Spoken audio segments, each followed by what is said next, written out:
13th and 14th centuries, the Mongols established the largest land empire in human history. At its furthest extent, the Mongolian Empire stretched from the coast of China along the northern border of the Himalayas, encompassing much of today's Middle East, from Persia to the Black Sea, much of south-central Russia and Ukraine, and Europe to the gates of Vienna.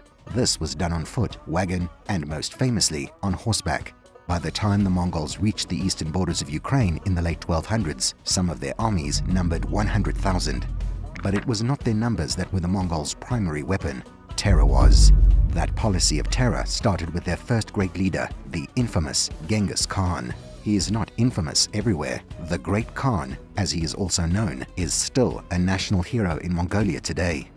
If you're interested in more topics like this, please like and subscribe to our channel and hit the notification button to see more brutal and unusual content. Khan means ruler or chieftain. Genghis Khan means universal ruler. The Mongolians ruled such a vast empire that the name is barely an exaggeration. Even before the ascension of Genghis to the leadership of all the Mongol tribes, Mongol society was a brutal one. Like the Vikings on the other side of the globe, the Mongolians were often known for the brutal murders of their kin, especially when it came to the ruling class or those who wanted to rule. Eliminating all other lines of one's family ensured their children would inherit their positions and power. Genghis's real name was Temujin, which means of iron. Like a certain Soviet leader some 700 years later, Temujin needed to be made of iron to survive. Unlike Stalin, Temujin killed his first person at age 14, and that was his half-brother. Many stories about this episode have it that Genghis's older half-brother, Beta, stole a fish that Temujin killed for the night's meal and ate it all himself, refusing to share with his family. Soon after, Temujin secretly followed Beta, waiting for him to be alone, and then shot him with one of the famous Mongol recurved bows. Another version of the story adds that Beta, as the oldest brother, began to order people around, and this caused resentment on the part of Temujin and his younger full brother, Kasar. There may or may not have been food involved, but in this version, Temujin simply used Beta's greed as an excuse to kill him and moved to take control of the clan himself. This was not unexpected or unusual. Finding out about the death of Beta, the boy's mother basically gave her murderous son a scolding. Life was hard in the time of Genghis Khan, who lived from around 1162 to 1215 AD. Genghis did not become the Khan of all the Mongols until he was about 44 years old, but at the age of 20, he was an up-and-coming military leader in command of his own clan army. One of the first things he did with that army was to seek revenge for his father's murder. You'd better get used to it. There is an awful lot of murder in the life of Genghis Khan and the Mongols. Temujin's father was killed by a group of Tatars who have an unfortunate history. They were driven west by the Mongols, settled in southern Russia, Ukraine, and Crimea, and were deported en masse by Stalin for their refusal to follow his dictates to his liking. Hundreds of years before, they got on the wrong side of another dictator, Genghis Khan, whose father had been poisoned by the Tatars at a wedding. 11 years later, Temujin cornered the main Tatar army and camp, slaughtering many in battle and taking thousands of prisoners, men, women, and children. As collective punishment for the murder of his father Yasuge, Genghis ordered that all people over a certain age were to be killed. To illustrate what he meant, he strolled over to a wagon and marked the height on a wheel, 3 feet. Everyone was killed, except some young children and infants. Yes, there used to be pyramids in China. They were built, so to speak, by the Mongolians as a lesson for all who thought about opposing them. The Mongol pyramids were erected by order of Genghis Khan in 1215, and they were built outside of the city of Beijing after a 3-year Mongol siege. Genghis's siege caused the people of Beijing to turn to cannibalism to survive. They likely wouldn't have survived anyway, for Genghis put tens of thousands of them to death. Travelers and diplomats who saw them swore they saw pyramids in the distance. They were indeed pyramids of human skulls, perhaps 50 feet high or more, and there were many of them. During Genghis's life and after, the Mongols followed a regular pattern. When approaching an enemy city, they would send an offer along with a warning, which essentially said, "Surrender and you will be relatively unharmed. Resist and we will kill you all." It's estimated that just during Genghis's life, and his time at the top was relatively short, that between 5 to 10% of the world's population was killed or died as a result of his campaigns. Remember, the Mongols traveled on horseback, and their main weapons were the sword and the bow. This was bloody, face-to-face slaughter. The female black widow spider eats the male after they mate. In a very similar way, the daughters of Genghis Khan played black widow to those they were married off to. Marriage among the ruling Mongols and their allies and enemies of the steppes is very similar to what you might have read about medieval Europe. Daughters were commodities.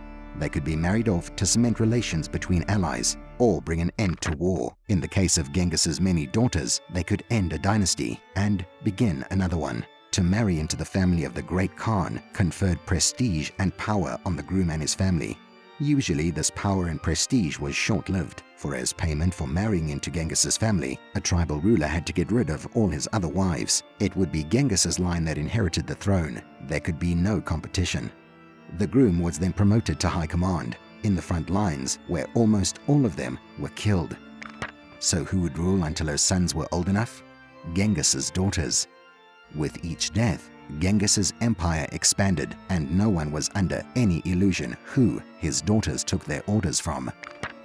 The Khwarazm people lived in the area north of today's Iran and just south of the Aral Sea. For a time before the rise of Genghis, they had a powerful and advanced empire in the area. What remains of their civilization shows advanced architectural and mathematical skills. Unfortunately for the Khwarazm, that's about all that's left. 'Cause, you know, Genghis Khan.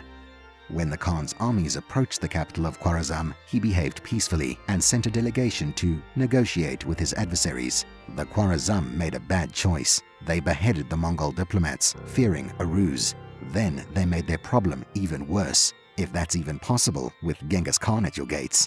The Khwarazm then killed another group of Mongols, sent to find an agreement. As you can probably guess, this did not sit well with Temujin, aka Genghis Khan. He sent an army of 200,000 men, and they killed everyone they could find. Then he ordered his soldiers to destroy, as in erase, all the Khwarazm castles, farms, fortresses, houses, and everything else.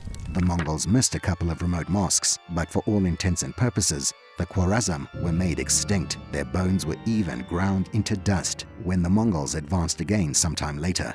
He even ordered a river diverted to cover up all traces of the Khwarazm. Generally, making a bad decision when dealing with the great Khan was not something you survived. One of those to learn that lesson the hard way, and rarely was there any other way, were the Shashia people that roamed the steppes near the borders of Khwarazm. The Shashia had been conquered by the Mongols, and Genghis Khan expected them to send troops to help destroy the Khwarazm, which they did not. Soon after, Genghis recognized their disobedience. He sent an army to deal with the Shashia, and every last one was killed. Every last one. Actually, people wouldn't have even known of the Shashia if stories of them hadn't been kept alive in the oral histories of the surrounding people. So many people were killed that the Shashia language was extinguished for several hundred years before historians found carved stones from a language they did not recognize. After careful study, they realized that the only traces left of a once flourishing culture were a few carved rocks. The Shashia might have gotten the final revenge, however, for during this battle, Genghis Khan was thrown from his horse and died from his injuries in 1215. Genghis's body was taken back to his homelands to be buried. He was reportedly buried with so much treasure that nations would have been interested in finding the site. Historians today believe that it's more likely that he was buried in a traditional simple Mongol grave, so no one would be tempted to desecrate the grave of the mightiest conqueror the world had ever seen. What's more, every man that witnessed or knew the location of the grave was also killed, so no one could be sure where the grave was. Mongols have a belief that someday the Khan of Khans will rise again and lead them to greatness if the grave remains undisturbed. We hope you enjoyed these ruthless and grisly tales from the life of Genghis Khan. If you did and want to see similar content, please like this video and subscribe to our growing channel.